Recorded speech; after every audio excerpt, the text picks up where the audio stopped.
about COVID. There were a bunch of us. It was a super cold winter day in Coeur d'Alene, Idaho. And the city council had closed off a meeting that they decided to have in the library, I guess, so to stop the spread. I forget what their exact excuse was. So we're moaning, and I had just moved there. I had moved from Santa Monica, California. And I had moved to Idaho with the idea that I was going to, I don't know, get to fish more, get to hunt more. You know, I do animation, so I was like, okay, I'll get my cafe mocha and I'll work at my computer and I live in a free place. But of course, here we are, we're seeing all the same bad things that we saw in California happening in North Idaho. So I ran into this guy. He was involved with an older paper in Idaho called the Idaho Observer. And I said, hey, do a new paper, And I knew this other guy who was trying to get, businesses network, Patriot Businesses Network. Sure. The Patriot Economic Network. And the guy from the Idaho Observer, he's like, at first he was like, oh, print, who wants to do print? We can do everything online, it's cheaper, And it's like, no, I have a lot of experience with print and a lot of online experience as well. And one thing I noticed is that if you don't have a paper, you lose the magic. There's a certain amount of just, people seem to take it more seriously. When you have a paper, it's like it's almost like you have a screenplay for the script for your narrative, right? If you don't have it, it's hard to do anything, right? There you go. So we put out a paper that was questioning the PCR test and the masking and, just a general liberty conservative paper. And the local Republican Central Committee got a hold of one of these, and they were having problems because the local newspaper wasn't running their ads, or they would take their money and not publish their ad, right? And there was a general mainstream media bias against the party that was representing, I think, 68% of the county. Unbelievable. So I said, hey, you know what? I think it's possible we could mail out this issue. If you want to pay for it,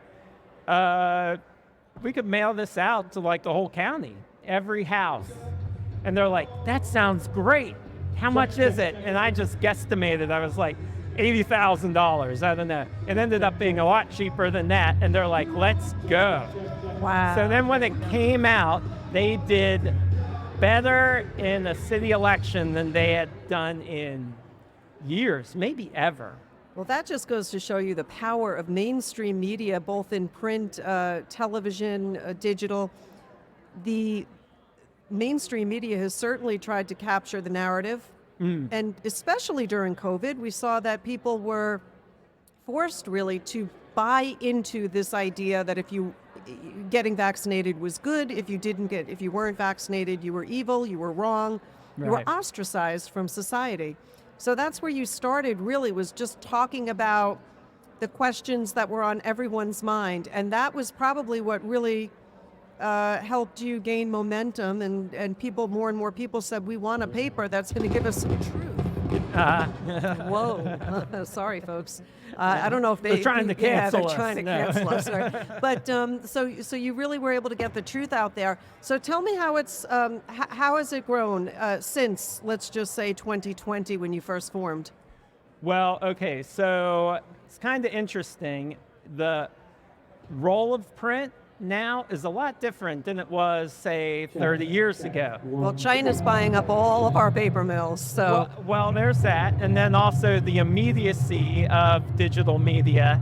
It kind of takes away, to a certain extent, the role of a daily paper. Not entirely, because people still like their papers. Yeah. So what we were doing at first was we were just actually telling people they weren't crazy for thinking their common sense ideas. Right. So it was almost like we accidentally made a counter-propaganda paper, I guess. Wow, that's exactly what happened. We're like, well, what Joel. are we? Are we a newspaper? Are we a journal? Are we what are we? We actually could not define exactly what we were. We knew, I mean, technically we're a newspaper. We print it, we have some news in there, and, but like essentially, we were just getting out part of the story that people weren't getting. That's right. And they appreciated And you that. had people wanting to place ads in your paper, which really a lot of conservative outlets felt that they were being, shuttered. In other words, businesses were leaving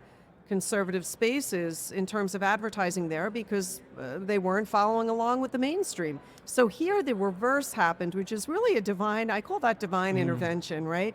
Now, tell me how much in terms of circulation, how many people are getting the People's Pen, and for our listeners, how do they get their hand on this paper?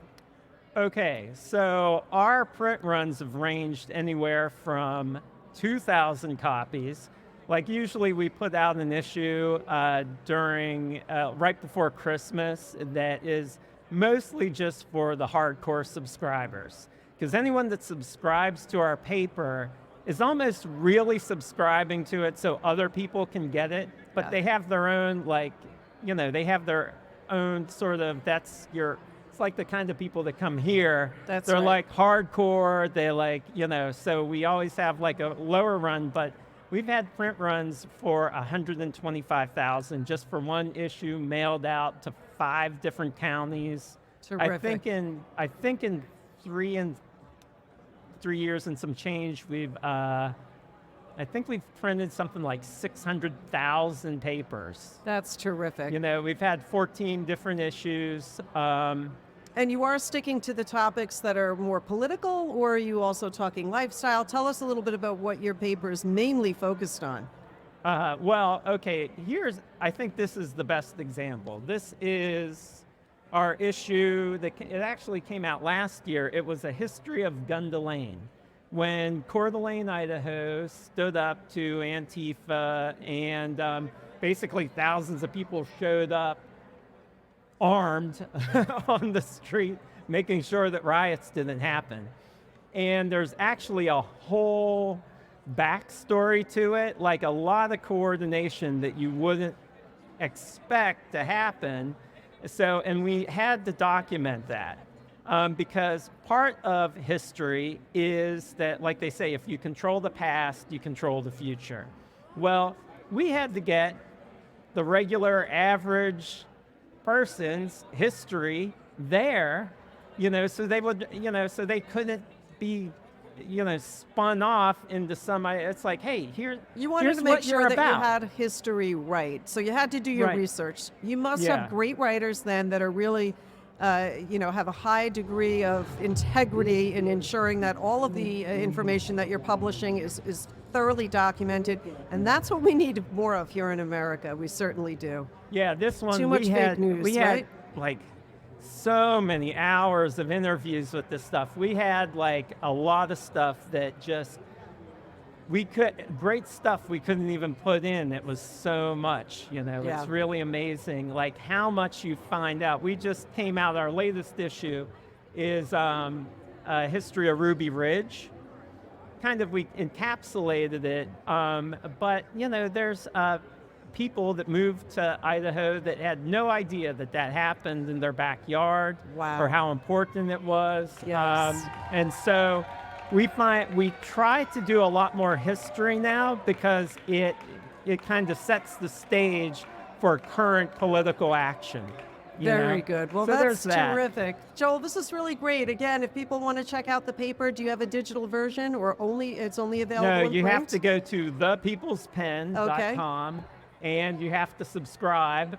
You can, 6 issues is like $30, 12 is $60, and then we have lifetime subscribers too. And in North Idaho, you can pick it up at the grocery store too. Terrific. But just go to thepeoplespen.com if you don't happen to live in Kootenai County, Idaho, and you'll get. We have some great articles, some great artwork, and we Yeah. also try to be a cultural thing. That's It's right. like we want to give voice to not only the pre-existing culture that's been sort of ignored, but hopefully using it as a base to make something all new, which is what we're kind of seeing here, is we're seeing the seeds being planted for something that I think we'll see art and media and culture that is going to just flourish over the next 10 years. I think I am not I'm not a doomsayer. I'm not about the apocalypse. I'm about let's build something that's awesome. That's And just so- terrific. Beautiful story and a reminder of what you can do in America. If you have a dream, if you want to pursue it, do it. It's all possible. Something that your story, great story. Joel Bevacqua, thank you so much for being with me today, and enjoy the rest of the convention. And to all of you out there listening, we'll be back in just a few more minutes. Thank All right. you. Yeah, All Rebecca, right. thank you. Thank you. Appreciate it. All right. All right. Good stuff. All right.